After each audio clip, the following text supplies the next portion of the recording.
இன்றைக்கு நான் ஒரு முக்கியமான ஒரு பாடத்தை உங்களுக்கு கற்றுக் கொடுக்க விரும்புகிறேன். சபையினுடைய முக்கியமான விசுவாசிகள், தலைவர்கள் இன்றைக்கு வந்திருக்கிறீர்கள். ஆகவே சபையை குறித்த ஒரு முக்கியமான ஒரு விஷயத்தை இன்றைக்கு நான் உங்களுக்கு கற்றுக் கொடுக்க விரும்புகிறேன். சபை ஒழுக்கமுள்ள ஒரு இடமாக இருக்க வேண்டியது அவசியம். சபை என்பது கர்த்தருடைய ராஜ்யத்தை இந்த உலகத்திலே பிரதிநிதிப்படுத்துகின்ற ஒரு இடம். சபை என்பது ஒரு மனுஷனால் நிறுவப்பட்ட ஒரு நிறுவனம் அல்ல. சபையை உண்டாக்குவது மனிதன் அல்ல. சபையை உண்டாக்குவது அந்த சபையினுடைய தலையாகிய கர்த்தராகிய இயேசு கிறிஸ்து. இயேசு ஒரு தடவை பேதுருவை பார்த்து சொல்லுகிறார், நான் ஏற்கனவே இதை வேறு பாடங்களிலே கற்றுக் கொடுத்து விட்டபடினால் நான் இதை விளக்கப்படுத்த வேண்டிய அவசியம் இல்லை. நீ பேதுருவாயிருக்கிறாய், இந்த கல்லின் மேல் என் சபையை கட்டுவேன், பாதாளத்தின் வாசல்கள் அதை மேற்கொள்வது இல்லை என்று.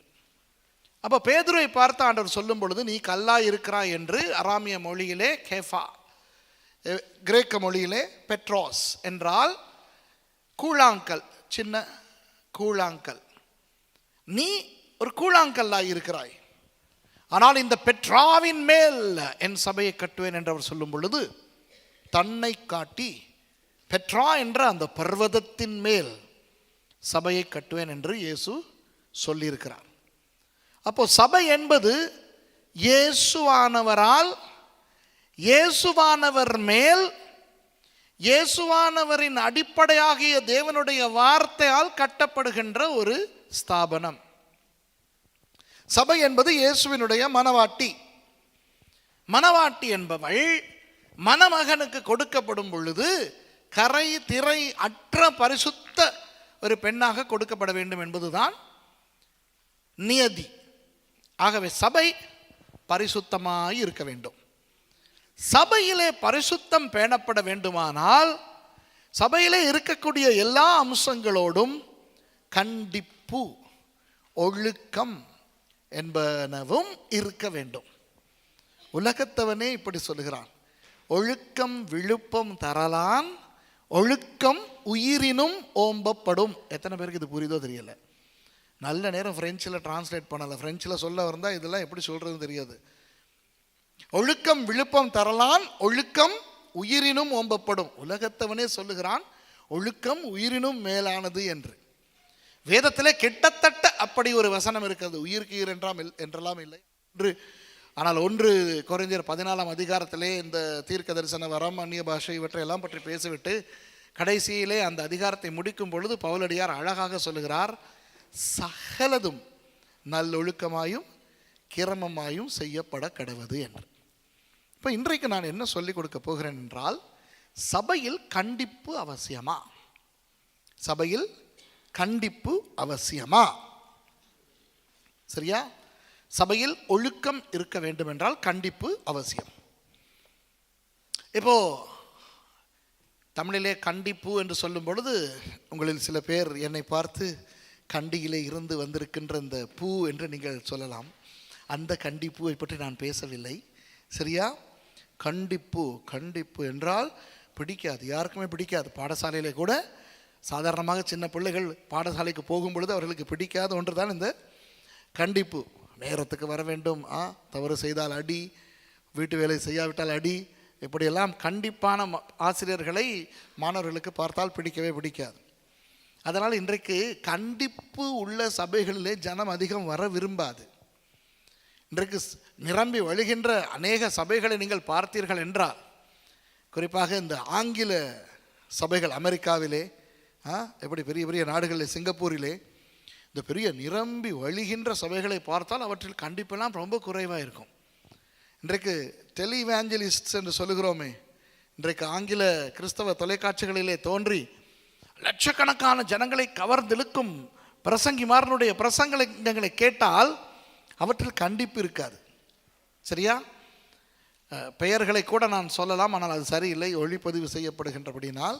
ஆனால் ஒரு பெரிய ஒரு ஊழியக்காரர் இருக்கிறார், பெரிய ஒரு சபை, அது அவருடைய அப்பா ஸ்தாபித்த சபை. அந்த அப்பா இறந்த பிறகு மகனுக்கு கிடைத்திருக்கிறது. அப்போ அந்த ஆயிரக்கணக்கானோர் நிரம்பி வழிகின்ற அந்த சபையை, அந்த போதகரை CNN என்று சொல்லுகின்ற தொலைக்காட்சி நிறுவனம் பேட்டி எடுத்தது. அந்த நேரத்தில் அந்த லாரி கிங் என்று சொல்லுகிறவர், லாரி கிங் லைவ் என்ற நிகழ்ச்சியில் அவர் இந்த போதகரிடத்தில் கேட்கிறார், உங்களுடைய சபை இப்படி ஜனங்களால் நிரம்பி வழிவதற்கு காரணம் என்ன என்று. அப்போ அவர் சொல்லுகிறார், நாங்கள் கொடுக்கின்ற வார்த்தை இட்ஸ் ஃபுல் ஆஃப் கிரேஸ், கிருபையை பற்றியே கொடுக்கிறோம். அப்போ அந்த லாரி கிங் அவரிடத்தில் கேட்கிறார், போதகரே, அப்போ இந்த வேதத்தில் சொல்லப்பட்டிருக்கின்ற சில பாவங்களை செய்கிறவர்கள் உங்கள் சபைக்கு வந்தால் அவர்களை நீங்கள் கண்டிக்க மாட்டீர்களா என்று. அப்போ அவர் சொல்லுகிறார், ரொம்ப அழகாக அந்த பாஸ்டர் சொல்லுகிறார் லாரி கிங்கை பார்த்து, லாரி, பாவங்களை கண்டித்து உணர்த்துவது பரிசுத்த ஆவியானவருடைய வேலை என்று வேதம் சொல்லுகிறது. ஆகவே அதை ஆண்டவர் பார்த்து கொள்வார் என்று. அப்போ அந்த லாரி கிங் அவர் கேட்கிறார், பாஸ்டர், ஒரு உதாரணமாக தன்னின சேர்க்கையாளர்கள், ஹோமோசெக்சுவல்ஸ், ஆணும் ஆணும் பெண்ணும் பெண்ணும் உறவு வைத்துக் கொள்கிறவர்கள் உங்கள் சபைக்கு வந்தால் என்ன செய்வீர்கள் என்று. உடனே அவர் சொல்லுகிறார், அப்படி அவர்கள் வர வேண்டிய அவசியம் இல்லை, ஏற்கனவே என் சபையில் அப்படிப்பட்டவர்கள் இருக்கிறார்கள் என்று. லாரி கிங் ஆச்சரியப்பட்டு போய் கேட்கிறார், பாஸ்டர், அப்போ இப்பொழுதுதான் உலகத்திலே சட்டம் வந்திருக்கிறதே, ஆணும் ஆணும் திருமணம் செய்யலாம், பெண்ணும் பெண்ணும் திருமணம் செய்யலாம் என்று, நீங்கள் அந்த அளவுக்கு கூட உங்களுடைய அந்த விசுவாசிகளை அனுமதிப்பீர்களா என்று கேட்ட பொழுது அவர் சொல்லுகிறார், ஆம், நான் அனுமதிப்பேன். அப்படி என்னுடைய விசுவாசிகளில் ஆணும் ஆணும் அல்லது பெண்ணும் பெண்ணும் திருமணம் செய்தால் அந்த திருமணத்துக்கு நான் போவேன், அதை நான் வரவேற்பேன். நான் தன்னின சேர்க்கையை நான் ஏற்றுக்கொள்ளாவிட்டாலும் கர்த்தர் தான் அவர்களை நியாயம் தீர்க்க வேண்டும் என்று. உங்களுக்கு தெரியுமா, பெனிஹின் இருக்கிறாரே, பெனிஹின் இப்பொழுது நான் குறிப்பிட்டு சொல்லும் அந்த ஊழியக்காரனுடைய பெயரை சொல்லி அவர் பயங்கரமாக திட்டி அவர் சொன்னார், அந்த லாரி கிங் லைவ் நிகழ்ச்சியை பார்த்து கொண்டிருக்கும் பொழுது பெனிஹின் என்ற ஊழியக்காரன் நினைத்தாராம், அப்படியே தொலைக்காட்சிக்குள்ளே பாய்ந்து அவனுடைய கழுத்தை நெரிக்க வேண்டும் என்று. உண்மைதானே? யோசிச்சு பாருங்க. அப்போ இன்றைக்கு அந்த சபையினுடைய வளர்ச்சியின் ரகசியம் இப்போ தெரிகிறதா?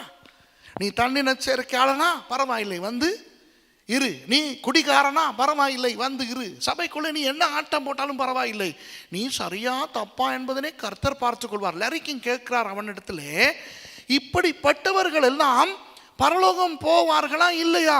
அதற்கு அவர் சொல்லுகிறார், அது என்னுடைய முடிவல்ல, கர்த்தர் தான் முடிவு செய்ய வேண்டும். கடைசியில் லாரி கிங் இப்படி கையை வச்சுக்கிட்டார். எத்தனை பேர் லாரி கிங் லைவ் பார்த்துருக்கீங்க? CNN. லாரி கிங் இப்படி கையை வச்சுக்கிட்டார். ஓகே பாஸ்டர், இப்போ நீங்கள் இப்படி சொல்கிறீங்க, அப்போ இயேசுவை ஏற்றுக்கொள்ளாதவர்கள் பரலோகம் போவார்களா? லாரி கிங் உலகத்தவன் கேட்கிறான். அதற்கும் இவர் சொல்லுகிறார், அதுவும் கூட நான் சொல்ல முடியாது, கர்த்தருக்கு தான் தெரியும் என்று. எங்க நீங்க சொல்லுங்க பார்க்கலாம், ரட்சிக்கப்படாதவன் பரலோகம் போவானா? சொல்லுங்க நீங்க. உங்களுக்கே தெரியுது, அவ்வளவு பெரிய ஒரு சபை நடத்துகிற பாஸ்டருக்கு தெரியாதா? பெனிஹின் சொல்றார், இதை சொல்லிவிட்டு சொல்லுகிறார் பெனிஹின், அவனுடைய கழுத்தை நெரிக்க வேண்டும் என்று. he is a hypocrite அப்படின்னு திட்டுறார். சரியா? நான் ஏன் இதை சொல்ல வருகிறேன் தெரியுமா? இன்றைக்கு கண்டிப்பு ஜனங்களுக்கு பிடிக்காது. கண்டிப்புள்ள சபைகளிலே ஜனங்கள் வந்தாலும் ரொம்ப தங்க விரும்ப மாட்டார்கள். சரியா? கேட்டால் சொல்வார்கள், கண்டிப்பு என்பது புதிய ஏற்பாட்டுக்கு சொந்தமான ஒன்றல்ல, அது பழைய ஏற்பாட்டில் தான் என்று. அடிக்கடி உங்களுக்கு நான் சொல்லுகின்ற ஒரு கதை, புதிய ஏற்பாட்டிலே அப்போஸ்தலர் 5ஆம் அதிகாரத்தில் இருக்கிற ஒரு கதை. அனனியா சப்பிராள் வந்து புதிய ஏற்பாட்டை சேர்ந்தவர்கள், பேதுரு புதிய ஏற்பாட்டை சேர்ந்தவர். பேதுருவினிடத்திலே வந்து இவர்கள் பொய் சொல்லும் பொழுது அவர்கள் பேதுருவின் சமூகத்திலே சபைக்குள்ளேயே செத்து விழுந்தார்கள். இப்படி கண்டிப்பு சபையிலே இருக்க வேண்டும். அப்போ கண்டிப்பில்லாத சபையிலே ஜனங்கள் தங்களுக்கு இஷ்டமானபடி வாழுவார்கள். சபை வேண்டுமானால் வெளியரங்கமாய் பார்க்கும் பொழுது நன்றாக வளரும், கவர்ச்சியாக இருக்கும். இன்றைக்கு இந்த கிரேஸ் ப்ரீச்சர்ஸ், இந்த கிருபையை பற்றி பிரசங்கம் பண்ணுகிறவர்களை குறித்து நீங்கள் மிக மிக கவனமாக இருக்க வேண்டும். ஏனென்றால் கிருபை என்றால் என்னவென்றே தெரியாமல் ஜனங்கள் பேசிக்கொண்டிருக்கிறார்கள். உங்களுக்கு தெரியுமா, நியாயப்பிரமாணத்துக்கு கீழே நாங்கள் இப்பொழுது இல்லை, கிருபைக்கு கீழே இருக்கிறோம். ஆனால் கிருபை என்றால் என்னவென்று தெரியாமல் இன்றைக்கு அநேகர் கிருபைக்கு ஒரு தவறான வியாக்கியானம் கொடுக்கிறார்கள். என்ன பாவம் செய்துவிட்டு வந்தாலும் கர்த்தர் மன்னித்து மன்னித்து மன்னித்து ஏற்றுக்கொள்வாராம், அதுதான் கிருபையாம். அது அல்ல. கண்டிப்பு சபைக்கு தேவையா? ஏன் கண்டிப்பு தேவை? சில வசனங்களை நான் சொல்ல விரும்புகிறேன். அந்த வசனங்களை வாசித்து பார்ப்போம். கலாத்தியர் 6ஆம் அதிகாரம் 1வது வசனம். கலாத்தியர் 6ஆம் அதிகாரம் 1வது வசனம். ஏன் சபைக்கு ஒழுக்கம் கண்டிப்பு தேவை? சகோதரரே, ஒருவன் யாதொரு குற்றத்தில் அகப்பட்டால் ஆவிக்குரியவர்களாகிய நீங்கள் சாந்தமுள்ள ஆவியோடே அப்படிப்பட்டவனை சீர்பொருந்த பண்ணுங்கள். நீயும் சோதிக்கப்படாதபடிக்கு உன்னை குறித்து எச்சரிக்கையாயிரு. சரி, இப்ப பாருங்கள், இந்த இடத்துல பவுலடியார் கலாத்தியரை பார்த்து சொல்லுகிறார், கலாத்தியர்களே, நீங்களும் தனிப்பட்ட ரீதியாக ஒருவரை ஒருவர் ஆராய்ந்து பார்த்து ஜாக்கிரதையாக இருங்கள். ஆனால் இந்த இடத்துல திரும்ப வாசியுங்கள், ஒரு அழகான சொல் வருகிறது, சீர் பொருந்தும் பொருட்டு. திரும்ப வாசிங்க சகோதரரே. சகோதரரே, ஒருவன் யாதொரு குற்றத்தில் அகப்பட்டால், ஒருவன் யாதொரு குற்றத்தில் அகப்பட்டாலும் சும்மா அவனுக்காக ஜெபித்துக் கொண்டிருக்க வேண்டாமாம்.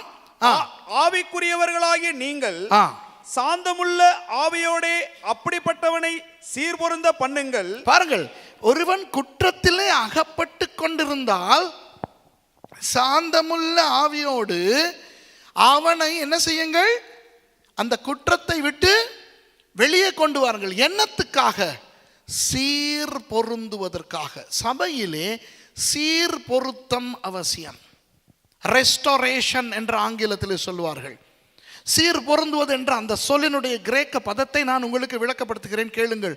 ஒரு சுவரில் ஓட்டை விழுந்து பழுதடைந்து விட்டால் சிமெந்து குழைத்து அந்த சுவரிலே அடித்து மறுபடி அதை சீர் பொருத்துவார்களே, அதற்கு பயன்படுத்தப்பட்டிருக்கின்ற சொல் தான் இந்த இடத்திலே பவுலடியார் கலாத்தியர் 6ஆம் அதிகாரத்திலே பயன்படுத்துகிறார். அப்போ உங்களுக்கு தெரியும், இந்த கட்டட வேலை செய்பவர்களுக்கு தெரியும், இப்போ இந்த சுவரிலே ஒரு ஓட்டை வந்து விட்டது என்று வையுங்கள். அந்த ஓட்டை அப்படியே இருக்கும் போதே சிமெந்தை குழைத்து கொண்டு போய் அடிக்க முடியாது, சரியா? அதை சுரண்ட வேண்டும். அதை கொஞ்சம் சுரண்டி சுரண்டி அதில் இருக்கின்ற அந்த சீர்குலைந்து போயிருக்கின்ற அந்த சீமேந்துக்களை கழற்றி துப்புரவு செய்துவிட்டு அதற்கு தண்ணீர் கொஞ்சம் அடி தெளித்து ஈரமாக்க வேண்டும். அந்த சுவரையும் சுத்தம் செய்து தேவையற்றவற்றை களைந்து அந்த ஈரப்பதத்தை கொடுத்த பிறகு தான் குழைத்த சிமெந்தை வைத்து அந்த ஓட்டையை அடைக்க வேண்டும். அந்த சொல் தான் பவுலடியார் இங்கே பயன்படுத்துகின்றார். அப்போ ஒருவன் யாதொரு குற்றத்தை செய்தாலும் அவனை போய் சீர் பொருந்துவதற்காக அவனை திருத்த வேண்டும். அப்படி ஒரு மனுஷனை சபையின் தலைமைத்துவம் சீர்படுத்தும் பொழுது அந்த நபருக்கு அது வலிக்கும். ஏன்? சுரண்டும் பொழுது வலிக்கும். ஆமாவா இல்லையா? சரி, சுவரை விடுங்கள். நமக்கு ஒரு காயம் ஏற்பட்டு விட்டால் அந்த காயத்துக்கு மருத்துவரிடம் போய் காயத்தை கட்ட முன்பதாக அவர்கள் என்ன செய்கிறார்கள்? அந்த காயத்துக்கு ஹைட்ரஜன் பெராக்சைடு என்று சொல்லுகின்ற ஒரு பதார்த்தத்தை போட்டு சுத்தப்படுத்துகிறார்கள். அந்த பதார்த்தத்தை போட்டு சுத்தப்படுத்தும் பொழுது ஒரு எரிவு வரும். ஏனென்றால் அந்த ஹைட்ரஜன் பெராக்சைடு என்பது ஒரு பயங்கர ஒரு ரசாயன ஒரு பொருள். அது 2 வேலைகளை செய்யும். ஒன்று, நோய் கிருமிகள், அந்த காயத்தில் இருக்கின்ற வைரஸ் பாக்டீரியாக்களை உடனே கொன்றளிக்கும், சரியா? அடுத்தது, அழுக்குகளை அப்படியே கழற்றி எடுக்கும். அந்த 2 வேலைகளையும் அது செய்து ஹைட்ரஜன் பெராக்சைடு மூலம் சுத்தப்படுத்தின பிறகுதான் அதற்கு பெட்டடீனோ அல்லது ஏதாவது ஒரு மருந்தை போட்டால் அந்த மருந்து சுகமாக்குதலை கொண்டு வரும். ஆகவே இந்த ரெஸ்டோரேஷன் என்று சொல்லப்படுகின்ற அந்த சீர் பொருத்தம் சும்மா ஒரு தவறு செய்தவனிடத்தில் போய் பேசினவுடன் வராது. அவன் அந்த தவறை செய்தபடியினால் அவன் ஆவியில், ஆத்மாவில், சரீரத்தில் ஏற்பட்ட அந்த களங்கங்களை சுரண்டி எடுத்து அது வலிக்கும், அந்த நபருக்கு வலிக்க வைத்து அப்புறம் வசனத்தை போட்டு கட்ட வேண்டும். அப்போ சபையிலே யாராவது தவறுகள் செய்யும் பொழுது தலைமைத்துவம் அதை குறித்து நடவடிக்கை எடுத்து கண்டிப்பாய் ஒழுக்கத்தை கொடுக்கும் பொழுது அந்த தவறை செய்தவர்களுக்கு அது வலிக்கும், வலிக்கத்தான் வேண்டும். வலி இல்லாமல் காயத்தை ஆற செய்ய முடியாது. வலி இல்லாமல் சுவரில் ஏற்பட்ட அந்த ஓட்டையை அடைக்க முடியாது. புரிகிறதா? அப்போ சபையிலே தவறுகள் செய்பவர்கள் உண்டு, ஆனால் அவற்றை சீர்பொருந்த பண்ணும் படிக்கு கண்டிப்பு அவசியம். இன்னொரு வசனத்தை வாசிப்போமா? யாக்கோபு 5:20 வசனம். யாக்கோபு 5:20. தப்பிப்போன மார்க்கத்தினின்று பாவியை திருப்புகிறவன் ஒரு ஆத்மாவை மரணத்தினின்று ரட்சித்து திரளான பாவங்களை மூடுவான் என்று அறிய கடவன். அப்போ கலாத்தியரிலே பார்க்கிறோம், ஒருவன் தவறு செய்யும் பொழுது அவனை அப்படியே சீர் பொருந்த வைக்கின்றதற்காக கண்டிப்பு அவசியம். இப்போ யாக்கோபிலே பார்க்கிறோம், இந்த மாதிரியான சீர் பொருந்துதலை நாம் ஒழுங்கான நேரத்தில் செய்யாவிட்டால் அந்த மனுஷனுடைய ஆத்துமா நித்திய மரணத்துக்கு போய்விடும். பாருங்கள் என்ன அழகாக இந்த இடத்துல யாக்கோபு சொல்லுகிறார் என்று. இந்த நபர்களை மறுபடி அவர்களை சுத்தப்படுத்தி ஆண்டவருக்குள்ளே கொண்டு வருவதன் மூலம் கிட்டத்தட்ட ஒரு பாவியை ரட்சிப்புக்குள்ளே கொண்டு வருவது போல ஒரு செயல் நடக்கிறது என்று. இப்போ பாருங்கள் அன்பானவர்களே, இதோ ரட்சிக்கப்பட்டு வந்து உட்கார்ந்து இருக்கிறோம். நமக்குள்ளே சில தவறுகள் வருகிறது என்று வைத்துக்கொள்வோம், சரியில்லாத சில விஷயங்கள் வருகிறது என்று வைத்துக்கொள்வோம். அந்த தவறு குட்டி போடும், தெரியுமா? ஒரு தவறு இன்னும் ஒரு தவறுக்கு வழி வகுக்கும். அந்த தவறை திருத்தாவிட்டால் இன்னும் தவறுகள் செய்யப்பட்டு கடைசியிலே அந்த தவறுகள் பாவங்களாகி, புரியுதா? தவறுகள் பாவங்களாகி, பாவம் பெருகி, பாவம் மனுஷனை தேவனை விட்டு தூர அனுப்பிவிடும். அப்படி இருக்கும் பொழுது ரட்சிக்கப்பட்ட ஆண்டவருக்குள்ளே வந்து கர்த்தரை ருசி பார்த்தவர்கள் கூட ரட்சிக்கப்படாதவனுடைய அந்த நிலைமைக்கு போய் விடுவார்கள். இயேசு சொன்ன அந்த கதை எல்லாருக்கும் ஞாபகம் இருக்கிறது. ஒரு பிசாசு, அசுத்தாவி ஒரு மனுஷனை விட்டு புறப்பட்டு வறண்ட இடங்களில் அலைந்து திரிந்து மறுபடி வந்து தான் விட்டு வந்த இடத்துக்கு வந்து பார்க்குமாம். அது பெருக்கி ஜோடித்து இருக்க கண்டு உள்ளே வந்து புகுந்து கொள்ளும். போய் இன்னும் வேறு 7 ஆவிகளை வேறு கூட்டி கொண்டு வந்து விடுவான். ஆகவே ரட்சிக்கப்பட்டிருக்கிறோமே, நாம் பின்வாங்கி போனால் நம்முடைய நிலைமை ரட்சிக்கப்படுவதற்கு முன்னே இருந்த நிலைமையை விட மோசமாயிருக்கும். ஆகவே தவறுகளை சபை கண்டித்து திருத்தி அவர்களை சீர்பொருந்த பண்ணாவிட்டால் அவர்கள் பின்வாங்கி ஆண்டவரை விட்டே போய்விடுவார்கள். ஆகவே கண்டிப்பு சபைக்கு எதற்கு அவசியம்? சீர்பொருந்துதலுக்கும் சபையின் விசுவாசிகள் பின்வாங்கி போய்விடாதபடிக்கும் அவசியம். இன்னும் சில காரணங்கள் இருக்கின்றன. வாசியுங்கள் கலாத்தியர் 2:11 வசனத்தையும் எபிரேயர் 12 5 கலாத்தியர் 2:11 எபிரேயர் 12:15. கலாத்தியர் 2:11 வாசியுங்கள். மேலும் பேதுரு அந்தியோகியாவுக்கு வந்தபோது அவன் மேல் குற்றம் சுமந்ததினால் நான் முகமுகமாய் அவனோட எதிர்த்தேன். வாசிங்க, தொடர்ந்து வாசிங்க. எப்படியெனில் யாக்கோபினிடத்திலிருந்து சிலர் வருகிறதற்கு முன்னே அவன் புறஜாதியாருடனே சாப்பிட்டான். அவர்கள் வந்தபோதோ விருத்த சேதனம் உள்ளவர்களுக்கு பயந்து விலகி பிரிந்தான். சரி, இந்த இடத்துல பவுலடியார் ஒரு பயங்கரமான ஒரு விஷயத்தை கலாத்தியர்களுக்கு சொல்லுகிறார். அவர் சொல்லுகிறார், நான் ஒரு அப்போஸ்தலன், பேதுருவும் ஒரு அப்போஸ்தலன். நான் ஒரு அப்போஸ்தலன், பேதுருவும் ஒரு அப்போஸ்தலன். உண்மையாக பார்க்க போனால் பவுலை விட பேதுரு முதிர்ச்சி முதிர்ந்தவர். தெரியுமா? அது வயதில் அல்ல, சீஷர்களிலேயே மூத்தவர் பேதுரு தான். அது எப்படி எங்களுக்கு தெரியும்? அவர் ஒருவர் தான் திருமணம் செய்திருந்தார். யூத ஆண்கள் 40 வயசுக்கு மேல் தான் திருமணம் செய்து கொள்வார்கள். மற்ற 11 சீஷர்களும் திருமணம் செய்திருக்கவில்லை. பேதுரு மாத்திரம் திருமணம் செய்திருந்தார். ஆகவே பேதுரு 40 வயதுக்கு மேற்பட்டவர், இயேசுவை விட மூத்தவர். சரியோ? பவுலும் திருமணம் செய்திருந்தார். அப்பிற்காலத்தில் அவருடைய மனைவி இறந்து போயிருந்தார். அதனால் தான் 1 கொரிந்தியர் 7 எழுதும் காலத்தில் சொல்லுகிறார், திருமணம் செய்யாதவன் என்னை போல இருந்து விட்டால் நல்லது. அதாவது மனைவி இல்லாமல் இருந்து விட்டால் நல்லது. ஆனால் அவர் ஆலோசனை சங்கத்திலே அவர் அங்கத்துவம் வகித்தபடியினால் ஆலோசனை சங்கத்திலே அங்கத்துவம் வகிப்பதற்கு ஒரு யூதன் பரிசேயனாயிருக்க வேண்டும், நியாயப்பிரமாணத்தை கற்றவனாய் இருக்க வேண்டும், திருமணம் செய்திருக்க வேண்டும். சரியா? ஆகவே அவர் ஆலோசனை சங்கத்தில் இருந்தார் என்று வேதத்தில் பார்க்கிறபடினால் நிச்சயமாக அவர் திருமணம் செய்தவராய் இருந்தார் என்று எங்களுக்கு தெரியும். சரியா? மற்றது 1 கொரிந்தியர் 9வது அதிகாரத்தில் அவர் சொல்லுகிறார், ஏன் எனக்கும் பர்னபாவுக்கும் மாத்திரமா மனைவியை கூட்டிக் கொண்டு போக முடியாது, மற்றவர்கள் கூட்டிக் கொண்டு போகிறார்களே என்று. அப்போ இவர் தன்னுடைய மனைவியை ஆரம்பகால ஊழியத்திலே கூட்டிக் கொண்டு போயிருக்கிறார் என்பது அதிலிருந்து நமக்கு தெரிகிறது. இது போக சில சரித்திர ஏடுகளிலே பவுலடியார் திருமணம் செய்திருந்தார் என்று எங்களுக்கு தெரியும்.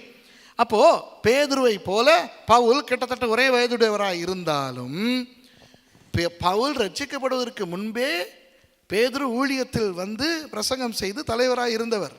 ஆனால் அந்த பேதுரு ஒரு தவறை செய்து விட்டார் என்று இந்த பவுல் அந்த பேதுருவை கண்டிக்கிறார், ஒழுக்கத்துக்குள்ளே கொண்டு வருகிறார். விருத்தசேதனம் சம்பந்தமாக பேதுரு நடந்து கொண்ட விதத்தில் ஒரு குளறுபடி இருந்தபடியினால் இந்த பவுலடியார் பேதுருவை திருத்துவதற்கு வினைகிறார். ஆகவே பாருங்கள், அப்போஸ்தலர்கள் மத்தியிலே கூட புதிய ஏற்பாட்டு காலத்திலே கண்டிப்பு, ஒழுக்கம் இருந்தது.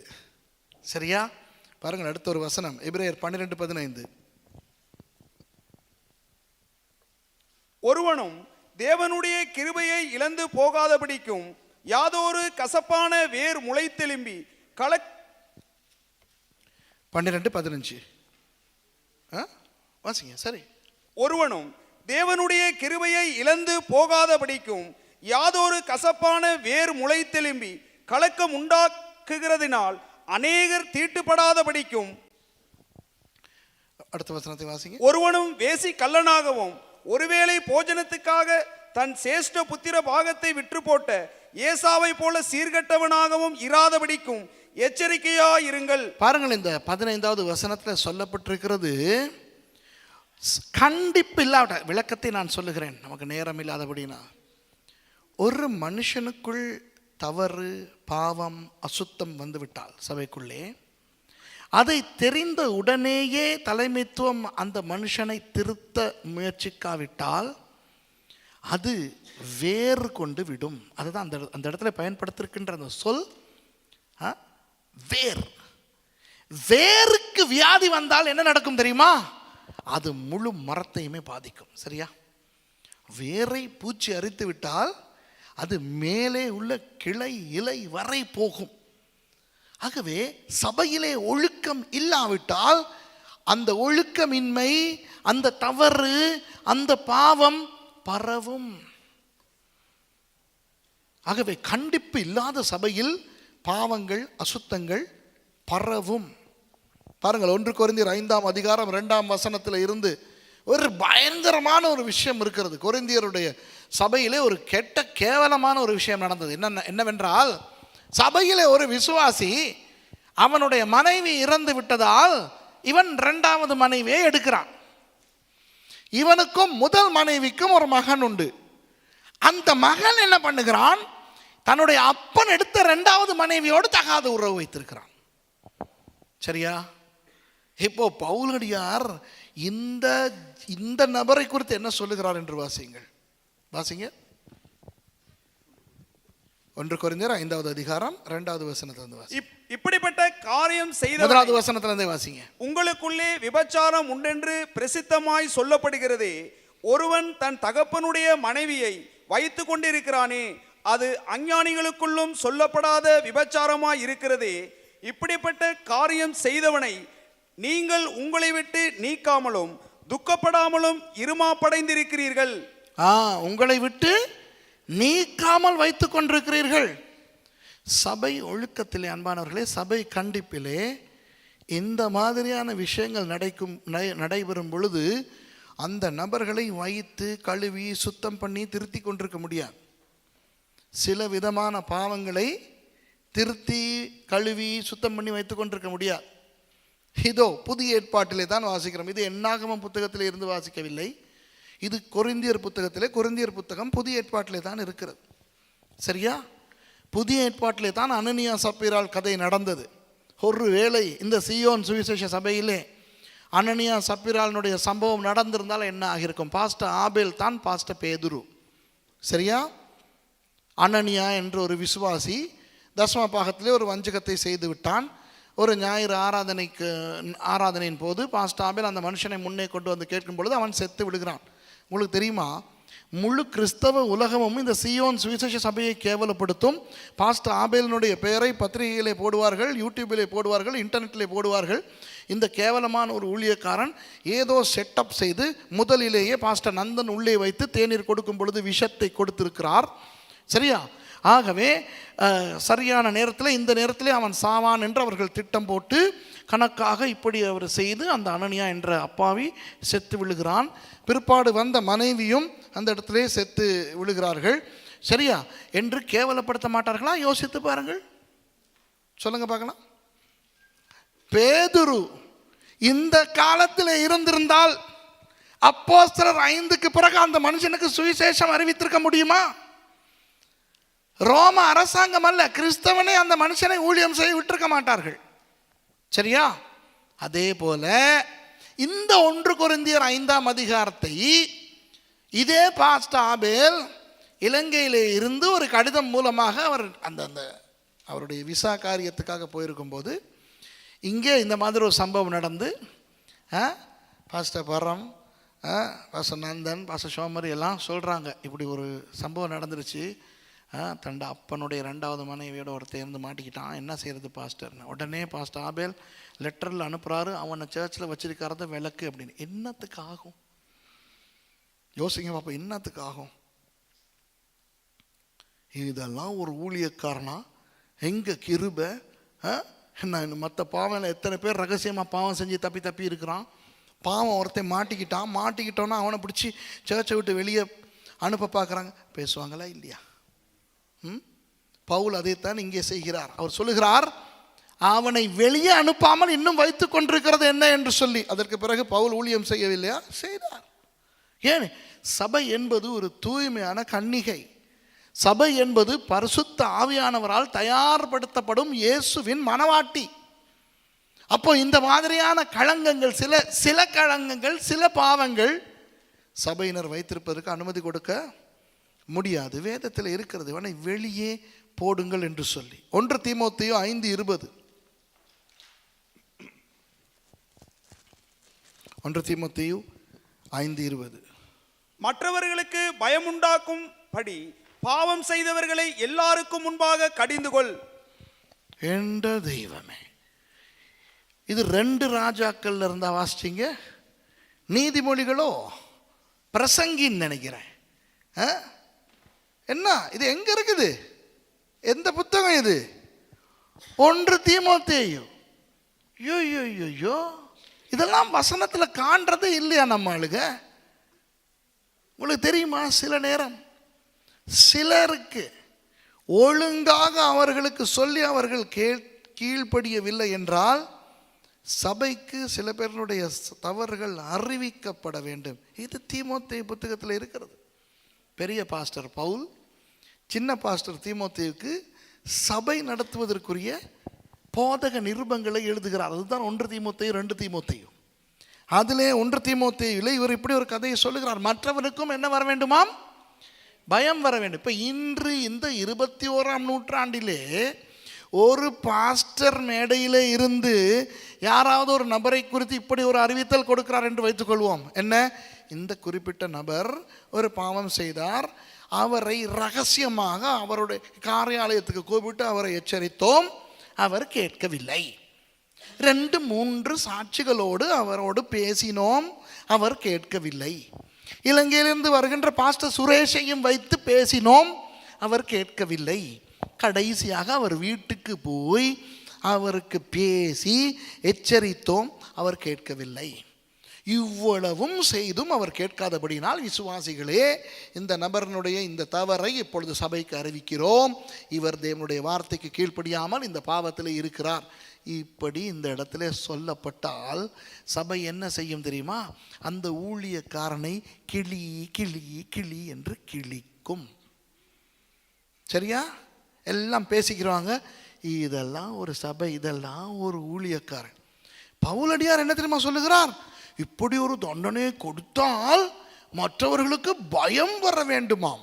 ஆனால் இந்த காலத்தைய சபைகளுக்கு பயம் வராது, கோபம் தான் வரும். சரியா? பழைய அந்த அஸ்திபாரத்துக்கு சபை திரும்ப வேண்டும். சபையின் கண்டிப்பு மிக மிக முக்கியம். ஒழுங்காக பல தடவை சொல்லி கேட்காதவர்களுடைய பாவம் சபைக்கு கொண்டு வரப்பட வேண்டும் என்று இந்த இடத்துல நமக்கு தெரிகிறது. ஏன்? சபையை பாதுகாப்பதற்காக. பாவம் பரவும். சரியா?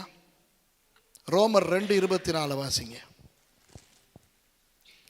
ரோமர் 2:24. எழுதி இருக்கிறபடி தேவனுடைய நாமம் புறஜாதிகளுக்குள்ளே உங்கள் மூலமாய் தூசிக்கப்படுகிறது. யாருக்கு பேசுகிறார்?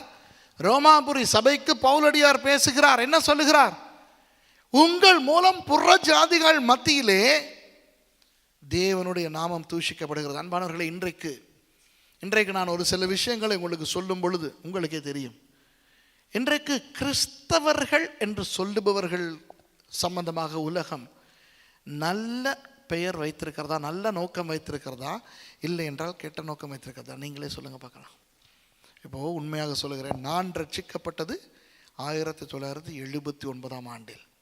நான் முதல் பாஸ்டர் ஆனது 1986 பிப்ரவரி மாதம் 10 நான் மாத்தலை, ராத்தொட்ட, உள்பத்மடவலை, நுகேகூட, பொத்தப்பிட்டி என்ற இடங்களில் நான் சபை தொடங்கி நடத்தி கொண்டிருந்த ஒரு ஆள். சரியா? அதற்கு பிறகு இப்போது இருக்கிற இந்த சபையை நான் 99 தான் தொடங்கினேன். ஆகவே எனக்கு என்னுடைய ஊழிய காலத்தை 90களுக்கு முன் 90களுக்கு பின் என்று பிரிக்கலாம். இந்த 90களுக்கு முன் இருந்த ஊழிய காலத்திலே உங்களுக்கு தெரியுமா, கிறிஸ்தவர்களுக்கு எவ்வளோ பெரிய ஒரு நல்ல பெயர் இருந்தது தெரியுமா? இலங்கையிலே மாத்திரமல்ல, எத்தனையோ நாடுகளுக்கு அந்த காலத்தில் நான் போன இடங்களில் எல்லாம் கிறிஸ்தவனை பிடிக்காதவனுக்கு கூட கிறிஸ்தவனுடைய அந்த தரத்தை பார்த்தால் ஒரு ஒரு ஒரு மதிப்பு. இப்போ இலங்கையிலே வியாபாரம் செய்ய போகும் பொழுது பௌத்தர்கள், இந்துக்கள், முஸ்லிம்கள் என்று கிறிஸ்தவர்களை பிடிக்காதவர்கள் அவர்களோடு வியாபாரம் செய்தால் கூட அந்த வியாபாரம் செய்து கொண்டிருக்கும் பொழுது நாங்கள் இப்படி ஒரு விஷயத்தை சொன்னால் போதும். என்ன தெரியுமா? நாங்கள் கிறிஸ்தவர்கள், இதுதான் விலை என்று சொன்னால் அவன் அப்படியா, அப்போ சரி, அப்போ நல்ல பொருளாகத்தான் இருக்க வேண்டும், நல்ல விலையாய்த்தான் இருக்க வேண்டும், இதுதான் சரியான விலையாக இருக்க வேண்டும் என்று நம்புகின்ற ஒரு காலம். அந்த அனுபவம் எனக்கு இன்றும் ஞாபகத்தில் இருக்கிறது. சரியா? எத்தனை பேர் அந்த காலத்தில் கிறிஸ்தவங்களை இருந்திருக்கிறீங்க? பாஸ்டர் பாரம், நான் சொல்கிறது சரியா பிள்ளையா? நீங்கள் சொல்லுங்கள் பார்க்கலாம். அந்த காலத்தில் இப்போ அழகாக வியாபாரம் ஓடிக்கிட்டு இருக்கும்போது கூட தப்பித்தவரை கூட நம்ம கிறிஸ்டியன்னு சொல்லிடக்கூடாது. சொன்னமோ கிழிஞ்சுது, உள்ள மதிப்பும் போயிடும். முன்பு எனக்கு ஞாபகம் இருக்கிறது, பாஸ்டர் அப்படின்னு சொல்லிட்டா போலீஸ்காரன் வந்து எல்லாமே மதிப்பான். அவனுக்கு பிடிக்காத எங்களை ஆனால் மதிப்பான். ஏன் தெரியுமா? பாஸ்டரா போய் சொல்ல மாட்டான், பாஸ்டரா ஏமாற்ற மாட்டான், பாஸ்டரா அவன் தெய்வம் மாதிரி ஒரு ஆள். என்ன செய்ய, நமக்கு அவனை பிடிக்காது, ஆனால் அவன் தெய்வத்துக்கு சமானம். இப்படி அந்நியர்கள் நினைத்து கொண்டிருந்தார்கள். இப்போ பாஸ்டர்னா என்ன தெரியுமா? மற்ற பாஸ்டர்களோடு சண்டை பிடிப்பவன். கிறிஸ்தவன் என்றால் யார் தெரியுமா? மற்ற கிறிஸ்தவனோடு சண்டை பிடிப்பவன். ஆமாவா இல்லையா? உலகத்தில் எங்கு போனாலும் இன்றைக்கு கிறிஸ்தவர்கள் சந்தோஷமாக ஐக்கியமாக வாழ முடிகிறதா? இன்றைக்கு புறஜாதியார் மத்தியிலே கிறிஸ்தவனுக்கு ஒரு மதிப்பு இருக்கிறதா? இலங்கை, இந்தியா போன்ற நாடுகளில் கூட இன்றைக்கு கிறிஸ்தவன் என்று சொல்லும் பொழுது முன்பு இருந்த அந்த மதிப்பு இப்போ இல்லை. சரியா?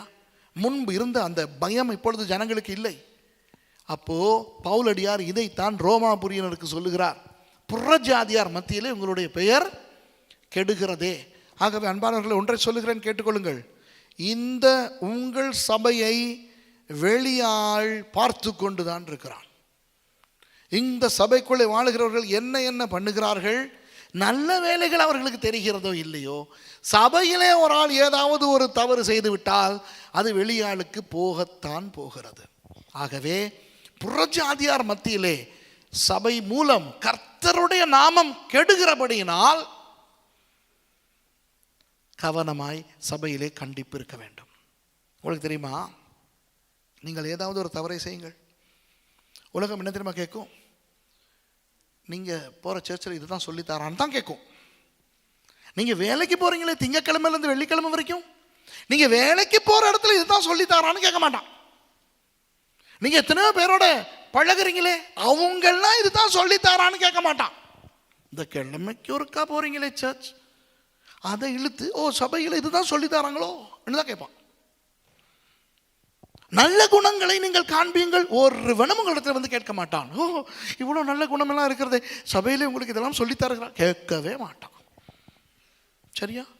ஏதாவது தவறை செய்யுங்கள், ஓ இதுதான் கிறிஸ்தவனுக்கு அழகா, இப்படித்தான் உங்களுடைய சபையில் சொல்லிக் கொடுக்கிறார்களா, இதுதான் கிறிஸ்தவமா, இதுதான் பைபிளா என்று தேவ ராஜ்யத்தை தான் தூஷிப்பான். இதைத்தான் பவுலடியார் சொல்லுகிறார். ஆகவே சபையினுடைய ஒரு கடமை, சபை விசுவாசிகள் மூலம் தேவனுடைய நாமம் வெளியே தூஷிக்கப்படாமல் இருப்பது. ஆகவே கண்டிப்பு அவசியம். சரியா? 1 கொரிந்தியர் 6:6 சபையினுடைய தூய்மை பேணுவதற்கு கண்டிப்பு அவசியம். வாசிங்க 1 கொரிந்தியர் 6:6. சகோதரனோடே சகோதரன் வழக்காடுகிறான், அவிசுவாசிகளுக்கு முன்பாகவும் அப்படி செய்கிறான். அவிசுவாசிகளுக்கு முன்பாகவும் சகோதரர்களுடைய பிரச்சனை போகிறது. இதைத்தான் பவுலடியார் கேவலமாய் அந்த கொரிந்தியருக்கு சொல்லுகிறார். சபைக்குள்ளே உங்களுக்குள்ளே இருக்கிற பிரச்சனையை உங்களுக்குள்ளே இருப்பவர்கள் மாத்திரம் பார்க்கவில்லை, அவிசுவாசியும் பார்க்கிறான். சரியா? இன்றைக்கு அப்படிப்பட்ட ஒரு கேவலமான காலத்திலே வாழ்ந்து கொண்டிருக்கிறோம். ஒரு சபைக்கு விரோதமாக இன்னொரு சபை இன்டர்நெட்டிலே எழுதுகிறது, ஊழியக்காரருக்கு விரோதமாக ஊழியக்காரர்கள் இன்டர்நெட்டிலே வந்து தகவல் அனுப்புகிறார்கள். இன்றைக்கு சபைக்குள்ளே வருகிற பிரச்சனை எல்லாம் வெளியாளுக்கு போகிறது. எப்படி போகிறது என்று தெரியாது. சபையிலிருந்து போகாமல் வேறு எப்படி போகும்? நான் தேவதூதன் அப்படி சொல்லி கொடுத்துக்கிட்டு இருக்கான். ஆகவே இன்றைக்கு சபையினுடைய தூய்மையை பேணுவதற்கு சபையிலே கண்டிப்பு அவசியம். சரி, நான் உங்களுக்கு சீக்கிரமாக சொல்லிக் கொடுக்க போகிறேன் என்ன என்ன காரியங்களுக்காக சபையில் கண்டிப்பு ஒழுக்கம் கடைபிடிக்கப்பட வேண்டும் என்று. சீக்கிரமாக அந்த வசனங்களை வாசிப்போம். சரியா? என்ன என்ன விஷயங்களுக்காக சபையிலே கண்டிப்பு அவசியம் என்று. ரோமர் 16:17 இன்றைக்கு நான் நிறைய வசனங்கள் உங்களுக்கு தருகிறேன். காரணம், வேதத்தில் இருந்து நான் சொல்ல வேண்டிய விஷயங்களை இது பிரயோகமான ஒரு பிரசங்கம், இது இறையியல் ரீதியான பிரசங்கம் அல்ல. சரி, ஒரு வசனத்தை எடுத்து அந்த வசனத்தின் ஆழத்தை வியாக்கியானப்படுத்துகிற ஒரு பிரசங்கம் அல்ல. இது பிரயோக ரீதியான ஒரு பாடம் என்றபடினால் அநேக வேத வசனங்களை உங்களுக்கு நான் தந்துதான் இதனை ஆதாரப்படுத்துகிறேன். வாசிங்க ரோமர் 16:17. அன்றியும் சகோதரரே, நீங்கள் கற்றுக்கொண்ட உபதேசத்திற்கு விரோதமாய் பிரிவினைகளையும் இடர்களையும் உண்டாக்குகிறவர்களை குறித்து எச்சரிக்கையாயிருந்து அவர்களை விட்டு விலக வேண்டும் என்று உங்களுக்கு புத்தி சொல்லுகிறேன். பவுலடியார் தெளிவாக சொல்லுகிறார். நீங்க திருப்பிக்கிறங்க தீத்து 3:10. சரி, இதை விளக்கப்படுத்தும் பொழுது அந்த வசனத்தை அவர் திருப்பிக் கொள்வார். தீத்து 3:10. பிரிவினைகள். சபையிலே ஒழுக்கம் இல்லாவிட்டால் சபைக்குள்ளே பிரிவினைகள் வரும். உபதேச பிரிவினைகள், நம்பிக்கை பிரிவினைகள் வரும்.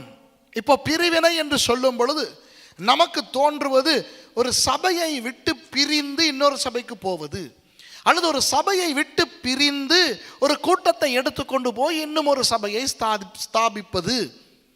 அவை பிரிவினை தான். ஆனால் பயங்கரமான பிரிவினை என்ன தெரியுமா? மனதால் சபையை விட்டு பிரிந்து சபைக்குள்ளே உட்கார்ந்திருப்பது. புரியுதா? இப்போ சபையை விட்டு பிரிந்து போகிறவர்கள் செய்வது சரியில்லை, சபையை பிரித்து கொண்டு போய் சபை நடத்துபவர்கள் செய்வது சரியில்லை. ஆனால் அதை விட சரியில்லாதது தெரியுமா? மனதிலே பிரிவினையை கொண்டு வந்து விட்டு உள்ளே உட்கார்ந்து கொண்டிருப்பது. அப்ப என்ன நடக்கும்? உள்ளே உட்கார்ந்து கொண்டிருந்தாலும் சபையின் தலைமைத்துவத்தோடு இவர்களுடைய ஆவி ஒத்து போவதில்லை. ஆகவே சபையிலே பண்ணுகின்ற பிரசங்கங்கள் இவர்கள் உள்ளத்துக்கு ஏறாது, சபையின் ஆராதனை இவர்களுக்கு ஏறாது. சபையில் எல்லாரும் ஆராதிக்கும் பொழுது இவர் மாத்திரம் தனியாக, ஆண்டவரே எனக்கும் இவர்களுக்கு ஒன்றுமில்லை, நான் பிரத்யேகமாக உம்மை ஆராதிக்கிறேன் என்று ஆராதனையிலே ஒரு இரகசிய பிரிவினை, வசனம் கேட்பதிலே ஒரு இரகசிய பிரிவினை, ஜனங்களோடு சேர்ந்து ஒரு குடும்பமாக இயங்காத ஒரு பிரிவினை. சர்ச்சுக்கு வருவது, நான் ஆண்டவருக்காக வரேன், வந்தேன்னா உட்காந்தேன்னா பேசாமல் போய்கிட்டு இருந்தேனா. சபையினுடைய நோக்கங்கள் பல. அதில் ஒரு நோக்கம்தான் சபை ஜனங்கள் எல்லாரும் ஒருவரோடு ஒருவர் ஐக்கியமாக இருந்து. உங்களுக்கு தெரியுமா, சபை வளர்ச்சிக்கு அப்போஸ்தலர் புத்தகத்திலே சொல்லப்பட்டிருக்கின்ற பல காரணங்களிலே ஒன்று, அவர்கள் தினசரி அப்பம் பிற்று சகோதரர்கள் ஒன்றாக வாழ்ந்தார்கள். 133வது சங்கீதம் உங்களுக்கு தெரியும். சகோதரர்கள் ஒருமித்து வாசம் செய்வது அது அபிஷேகம். எப்படிப்பட்ட அபிஷேகம்? ஆரோனுடைய பிரதான ஆசாரிய அபிஷேகம், அவருடைய தலையிலே ஊற்றப்படுகின்ற அந்த எண்ணெயை போல் இருக்கிறது என்று.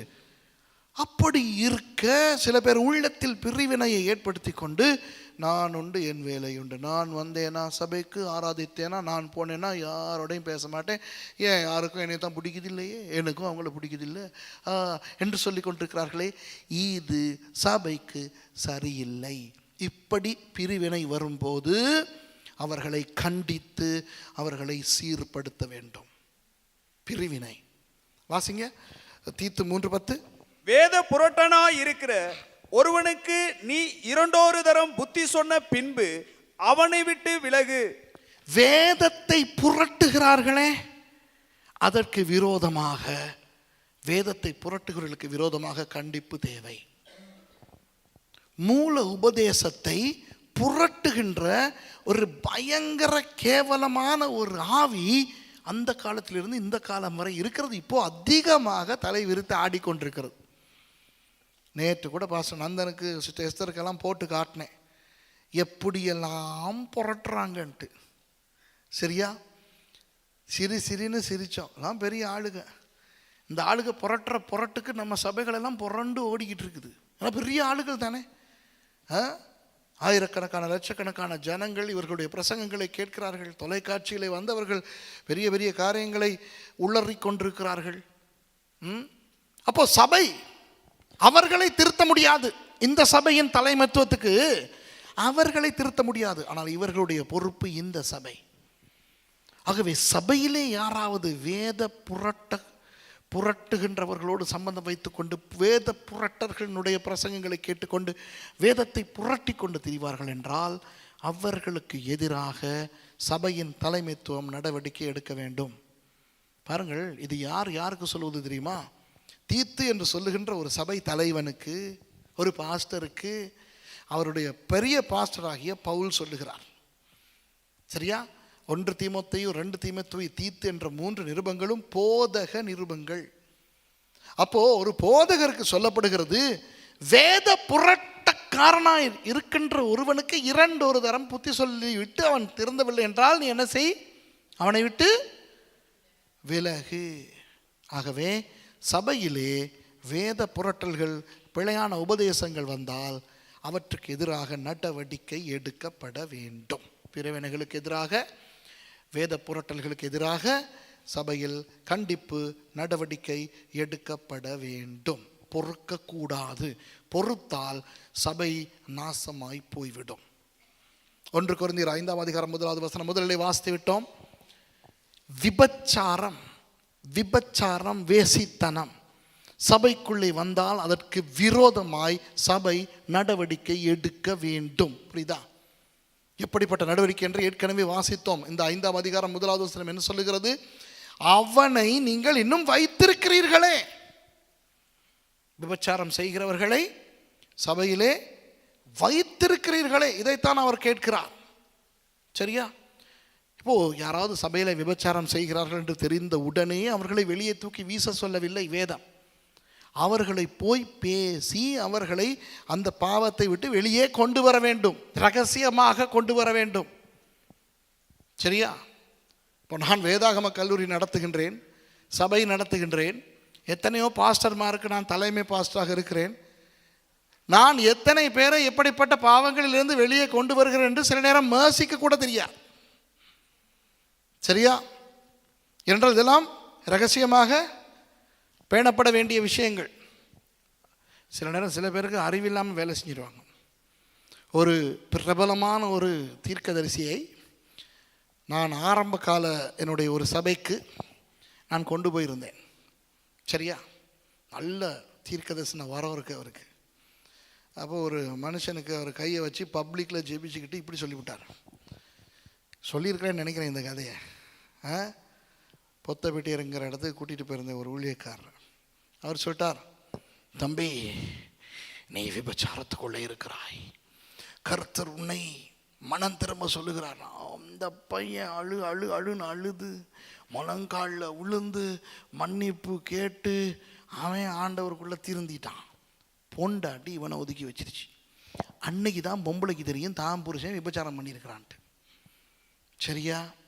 சில பேர் அஞ்ஞானிகளை போல சில வேலைகளை செய்து விடுவார்கள். சரியா?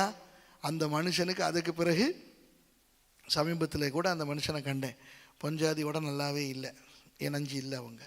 ஆகவே இப்படி அல்லாமல் விபச்சாரம் யாராவது செய்தால் அவர்களை கூப்பிட்டு அவர்களை கண்டித்து அவர்களுக்கு ஊழியம் செய்தால் அந்த ஊழியங்களை நிறுத்தி அவர்களை மறுபடி சீர்பொருந்த வைக்க வேண்டும். திருந்தவில்லையோ வெளியே போட்டு விட வேண்டும். அதுதான் 1 கொரிந்தியர் 5வது அதிகாரத்தில் வாசிக்கிறோம். சரியா? இன்னும் அவர்களை வைத்திருக்கிறீர்களே என்று. ஆகவே இது ரொம்ப பயங்கரமான விஷயங்கள். ஆகவே பிரிவினைகள், கள்ள உபதேசம், இந்த மாதிரியான விபச்சாரம் இவை இருந்தால் கண்டிப்பு அவசியம். இன்னும் ஒரு பயங்கரமான விஷயத்துக்கு கண்டிப்பு அவசியமாம். என்ன தெரியுமா? 2 தெசலோனிக்கேயர் 3ஆம் அதிகாரம் 6லிருந்து 10 வரை.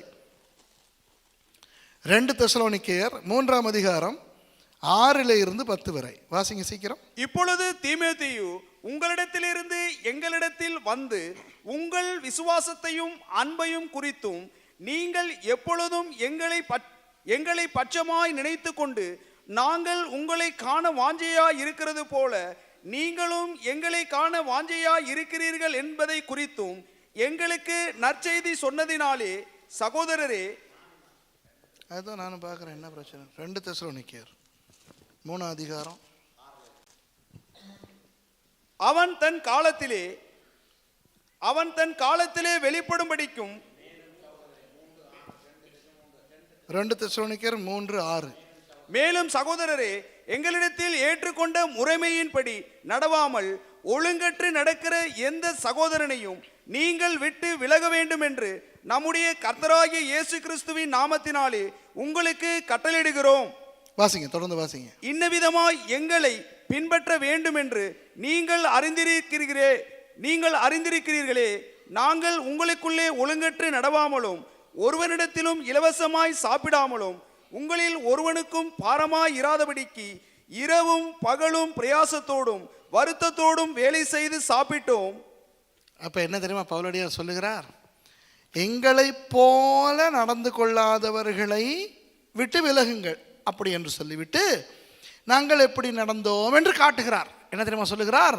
இரவும் பகலும் பிரயாசப்பட்டு வேலை செய்து உற்சாகமாய் இருந்தார்களாம். சரியா? அப்போ எப்படிப்பட்டவர்களை கண்டித்து அவர்களை ஒழுக்கப்படுத்த வேண்டும் என்று இந்த இடத்துல அவர் சூட்சமாய் சொல்லுகிறார்.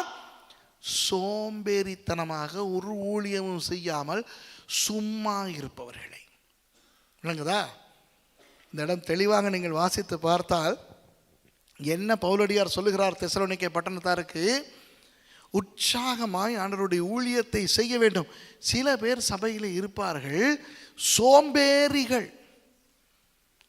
சரி, எழும்புறதும் ஸ்லோவா, உட்கார்றதும் ஸ்லோவா, சர்ச்சுக்கு வர்றதும் லேட்டா, ஊழியங்களுக்கெல்லாம் போன ஜெபம் பண்ண எழும்புங்கன்னா கைகளை உயர்த்தி ஜெபம் பண்ணும்.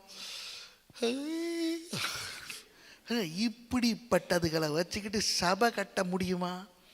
சரி, இதெல்லாம் கண்டிக்கப்பட வேண்டியதான் பவுலடியார் சொல்கிறார். எங்களை போல நடந்து கொள்ளுகிறார்களா என்று பாருங்கள் என்று சொல்லிவிட்டு தாங்கள் எப்படி நடந்து கொண்டார்கள் என்று பவுலடியார் சொல்லுகிறார். உற்சாகமாய் நாங்கள் வேலை செய்து ஊழியம் செய்து நாங்கள் நன்றாய் இருந்தோம், வேலை செய்து தான் சாப்பிட்டோம். இப்போ சோம்பேறிகளாய் இருப்பவர்களை கண்டிக்க வேண்டும். சரி சரி, அடுத்தது 2 தெசலோனிக்கேயர் 3வது அதிகாரத்திலேயே 14-15. அதே அதிகாரம் 14-15. மேலும் இந்த நிருபத்தில் சொல்லிய எங்கள் வசனத்துக்கு ஒருவன் கீழ்ப்படியாமற் போனால் அவனை குறித்து கொண்டு அவன் வெட்கப்படும்படிக்கு அவனுடனே களவாதிருங்கள். பாருங்க, தலைமைத்துவத்துக்கு கீழ்ப்படியாதவர்களோடு நீங்கள் கலக்க வேண்டாம் என்று பவுலடியார் அழகாக சொல்லுகிறார். புரிகிறதா? தலைமைத்துவத்துக்கு கீழ்ப்படியாதவர்களோடு சேர வேண்டாம் என்று பவுலடியார் தெசலோனிக்கேயர்களுக்கு சொல்லுகிறார். ஏனென்றால் ஒரு சபையிலே மேய்ப்பர்களையும் தலைவர்களையும் ஏற்படுத்துவது ஆண்டவர்.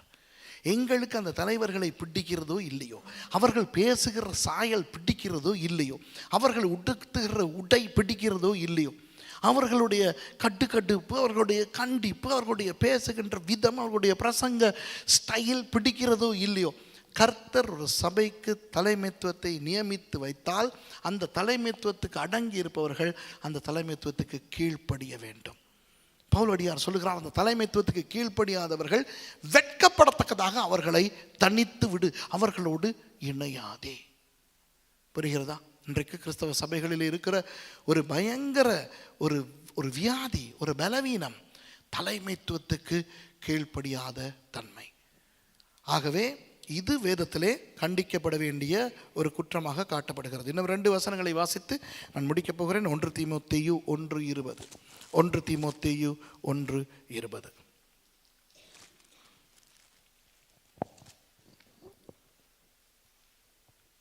திமினேயும் அலெக்சாந்தரும் அப்படிப்பட்டவர்கள். அவர்கள் தூசியாதபடி சிட்சிக்கப்பட அவர்களை சாத்தானிடத்தில் ஒப்புக் கொடுத்தேன். பாருங்க, இப்போ எனக்கு இதை விளக்கப்படுத்த நேரம் கிடையாது. ஆனால் தேவ தூஷணம் சொல்லுகிறது. தேவ தூஷணம் சொல்லுகிறவர்கள் கண்டிக்கப்பட வேண்டும். தேவ தூஷணம் என்னவென்று எனக்கு இப்போ விளங்கப்படுத்த நேரம் கிடையாது. இன்னும் ஒரு வசனத்தையும் வாசித்து விட்டு நான் இணைத்து உங்களுக்கு அதை சொல்லுகிறேன். 2 யோவான் 10:11. 2 யோவான் 10:11. தேவ தூஷணத்துக்கும் கள்ள உபதேசத்துக்கும் தொடர்பு உண்டு. தேவ தூஷணம் என்பதும் கள்ள உபதேசம் என்பதும் கிட்டத்தட்ட ஒன்று தான். 2 யோவான்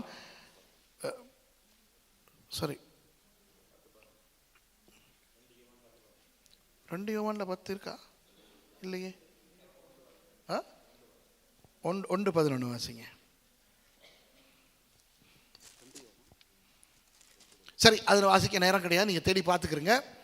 கள்ள உபதேசத்தை பற்றி உங்களுக்கு நன்றாக தெரியும். கலாத்தியர் புத்தகத்தில் ஏராளமாக. சரியா? வாசிங்களே, வாசிங்க.